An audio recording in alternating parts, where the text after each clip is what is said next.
जेठ बैसाखवा के चटका लगानावा बाबा के मुहावा झुराए जी। जेठ बैसाखवा के चटका लगानावा बाबा के मुहावा झुराए जी। तब ना मोरे बाबा रुकले डगरिया बेटी के बर खोजे जायो जी। तब ना मोरे बाबा रुकले डगरिया बेटी के बरे खोजे जायो जी।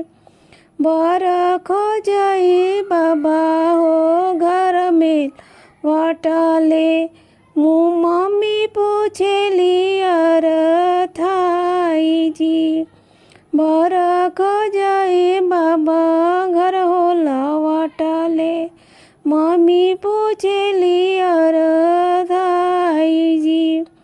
कौने नगर बर खोजला मोर स्वामी हो कैसन नगरिया के लोग जी।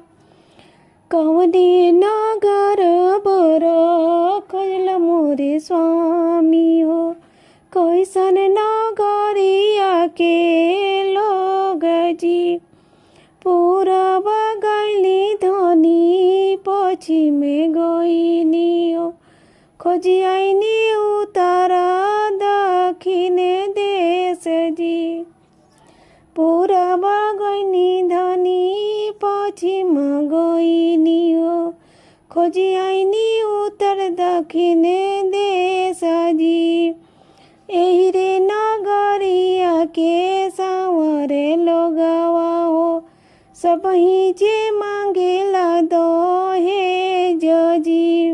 रे नगरिया के सांवरे लोगवा हो सबही जे मांगेला दहेज जी। इतनी वचन जब सुनेली रनिया हो उन्हों के जिया घबराए जी। इतना वचन जब सुनेली रनिया हो उन्हों के जिया घबराए जी। कैसे बेटी के बियाह रचाई कहाँ जाई इतना दहेज जी।